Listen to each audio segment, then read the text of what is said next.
Fala pessoal, bem-vindos a mais um vídeo aqui do canal do La Plata, os bichos do La Plata.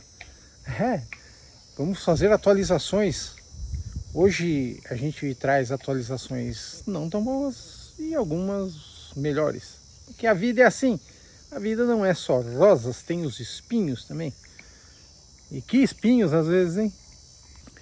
Mas é isso, vamos só agradecer e deixar de lamentar, não é mesmo? Não adianta nada.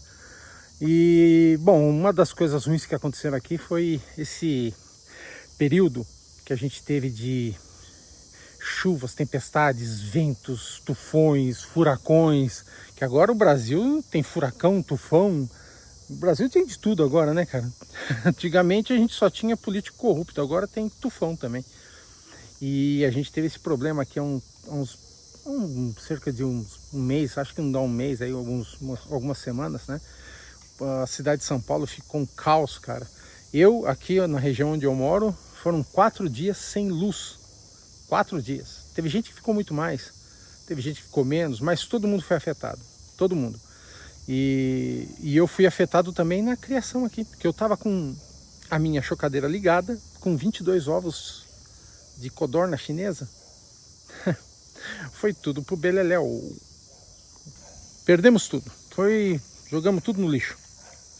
A gente não tem gerador, né? E, cara, não teve jeito. Não tem outra coisa a fazer e tocar o barco de novo. Ou seja, isso já aconteceu algumas semanas e o meu casal, porque esses ovos era tudo de um casal só. Um casal estava separadinho ali e esses ovos eram todos deles. E agora esse casal continuou junto, me deu mais 20 ovos e eu coloquei os 20 ovos para chocar novamente. Vamos ver o que vai acontecer, se a gente vai ter mais sorte dessa vez, se não vai ter problema de falta de luz, de falta disso, falta daquilo. E vamos ver o que acontece, né? Esse casal eu já separei, já não tá mais junto, já tirei, porque, a fêmea... apesar da fêmea continuar botando, porque esses bichinhos botam, cara, botam pra caramba. Eu tô com as filhotas que eu tirei, já estão botando. Elas têm o quê? 3 meses, talvez nem isso, sei lá. Já estão tudo botando. E sem macho, né? Não tô deixando elas com macho. E também não dou ração de postura. Eu não forneço ração de postura. Minha ração é ração normal mesmo, né? E mesmo assim as bichinhas metem bronca nos ovos. E eu separei então tudo. Tá tudo separado. Os machos separados, fêmeas separadas e... essa aí. Agora tem esses 20 ovos lá na chocadeira, vamos ver o que vai acontecer. Os 20 ovos apenas de um casal. Mas o principal que eu quero falar aqui hoje é sobre o casal de periquito que eu tenho feito aqui. É um macho inglês com uma fêmea comum, né? Não é uma fêmea inglesa, não é uma comunzinha, ela já é um pouquinho mais trabalhadinha. Eu peguei esse macho com o Dr. Sérgio, um macho opalino canela verde, e a fêmea eu peguei com o nosso amigo Roberto de Mauá, uma lutina. Eu não sabia, o macho opalino canela verde, eu sabia que ele era um portador de rendado. Isso eu sabia. O Dr. Sérgio me falou, ele porta rendado. Eu falei, bom, por isso que eu peguei ele para pôr na fêmea lutina que eu tinha aqui já, né? Mas eu não sabia mais de nada dele. Eu sabia que ele era um portador de rendado. E a fêmea era uma lutina, também não sabia de nada dela. E isso ficou assim escancarado, que eles eram exatamente aquilo que eles eram mesmo quando eu peguei, por causa da primeira ninhada deles. A primeira ninhada deles deram 3 filhotes, 2 rendados de fundo amarelo, um macho e uma fêmea, e um opalino canela verde cinza. Verde cinza? Um macho é um verde claro, um opalino canela verde claro. O filhote nasceu um opalino canela verde cinza. Isso quer dizer o quê? Que a fêmea lutina, ela é uma verde cinza também. Só não aparece porque a mutação lutina encobre tudo isso aí, né? Mas ela é digamos que ela é uma fêmea de fundo cinza, né? Também, porque se vai aparecer um opalino canela verde cinza, não é do macho. O macho é um opalino canela verde claro. E ele não traz recessivo no sangue, o cinza. A mutação cinza não é uma mutação que fica recessiva, que fica assim no sangue, ela exterioriza, ela já é uma mutação dominante, né? Quando você coloca um fundo cinza assim, ele já predomina, né? Então, quer dizer, a fêmea é teoricamente uma verde cinza, é uma fêmea de fundo cinza, né? E tive um filhote opalino canela verde cinza. Já descobri uma coisa nova dela. E agora, ela botou mais 4 ovos depois. Ela botou até mais ovos. Ela botou acho que 6 ovos. Nasceram 4 filhotes. 2 estão com ela e 2 estão espalhados aí. Um na gaiola de um inglês, o outro na gaiola de outro inglês. Porque esses inglês vieram com ovos brancos, para variar. Quando eu digo para variar, eu quero dizer que o periquito inglês é uma mala para criar.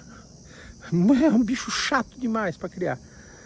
Esses bichos de competição que a gente vê aí, a grande maioria dos criadores usam a inseminação artificial.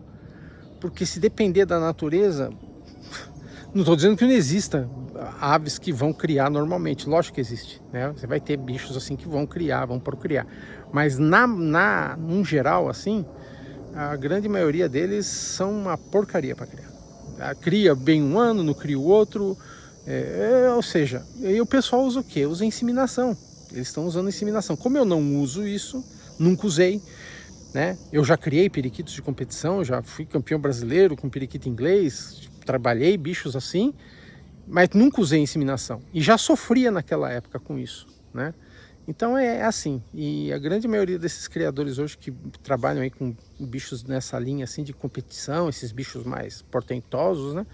A grande maioria deles está utilizando a inseminação aí, para não desanimar.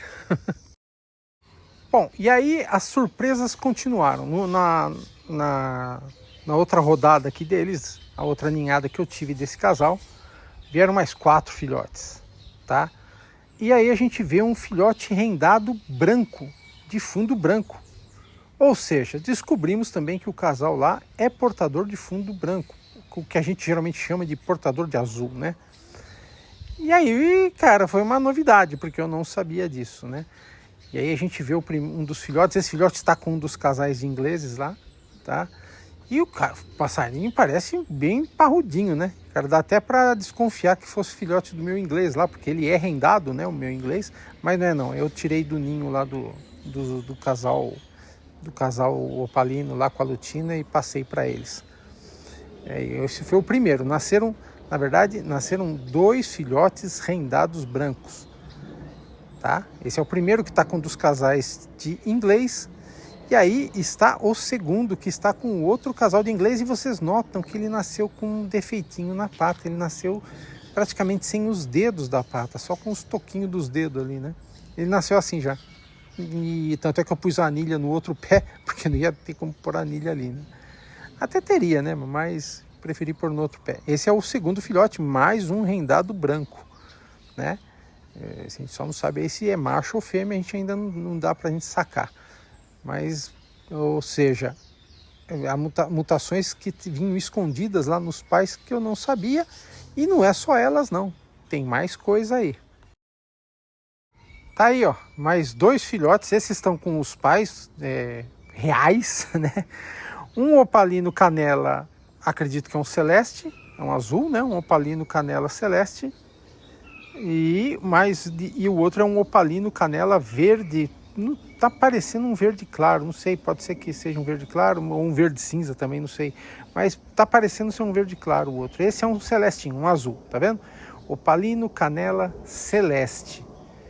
Ou seja, é o fato do pai e da mãe portarem a mutação azul, a mutação de fundo branco.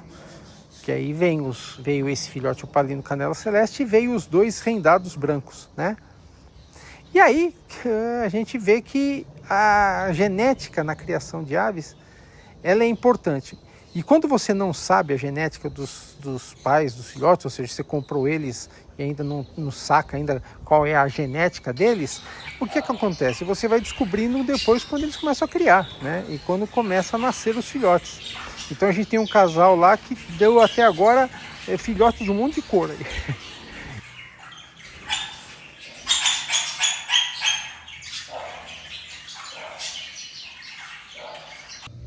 É isso aí. Nosso vídeo vai ficando por aqui. Espero que tenham gostado. E peço aí que vocês nos ajudem com a inscrição de vocês aqui no canal, curtindo o vídeo, se possível, para que esse canal possa crescer um pouco mais, né? Todas essas etapas aí são importantes pra gente, tá certo?